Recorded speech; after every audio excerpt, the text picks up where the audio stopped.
அஜித் மசாலா. எந்த சமையலும் ருசி தேடும் ரகசியம் 20 ரூபாய். ரொம்ப டயர்டா இருக்கு.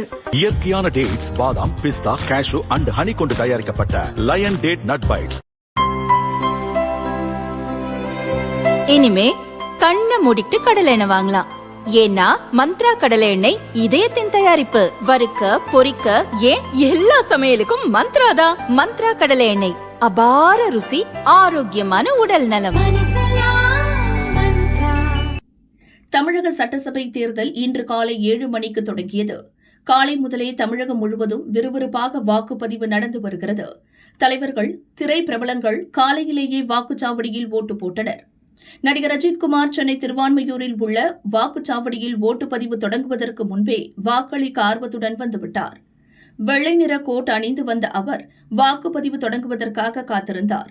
வாக்குப்பதிவு தொடங்கியதும் வரிசையில் நின்று முதல் ஆளாக தனது வாக்கை பதிவு செய்து ஜனநாயக கடமையை ஆற்றினார். ஓட்டு போட்டுவிட்டு வெளியே வந்த அஜித்திடம் அங்கிருந்த செய்தியாளர்கள் கேள்வி கேட்டனர்.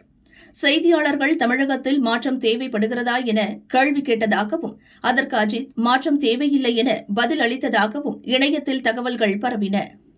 நோ நீட் ஃபார் சேஞ்ச் என்று அஜித் கூறியதாக சமூக ஊடகங்களில் செய்தி காட்டுத்தீ போல பரவியது. சென்னை மயிலாப்பூர் தொகுதிக்குட்பட்ட SIET கல்லூரியில் உள்ள வாக்குச்சாவடியில் குடும்பத்தினருடன் வந்து வாக்கு செலுத்தினார் முதல்வர் ஸ்டாலின். ஓட்டு போட்டுவிட்டு வெளியே வந்த ஸ்டாலினிடம் மாற்றம் தேவையில்லை என அஜித் கூறியதாக பரவும் கருத்து குறித்து கேட்கப்பட்டது.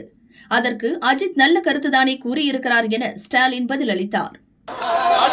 நான் எப்படி ஜனநாயக கடமை ஆற்றியிருக்கணும், அதே மாதிரி தமிழ்நாட்டு வாக்காளர்கள் தன்னுடைய ஜனநாயக கடமையை முறையாக ஆற்ற வேண்டும், தவறாமல் ஜனநாயக கடமை ஆற்ற வேண்டும் என்று நான் வாக்காளர்கள் எல்லாம் அன்போடு கேட்டுக்கொள்கிறேன்.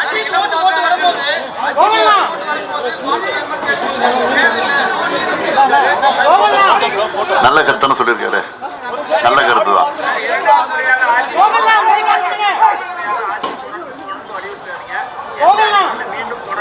ஒரே சொல்றேன், தமிழ்நாடு வெல்லும். இந்நிலையில் நடிகர் Ajith Kumar no need to change என்று எதுவும் கூறவில்லை என்று அவரது மேலாளர் சுரேஷ் சந்திரா விளக்கமளித்துள்ளார்.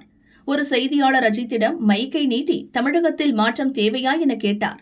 அஜித்துக்கு பேட்டி தர விருப்பமில்லை, இந்த இடத்தில் பேட்டி தேவையில்லை என்பதைத்தான் நோ நீட் என கூறினார் என்று சுரேஷ் சந்திரா விளக்கமளித்துள்ளார்.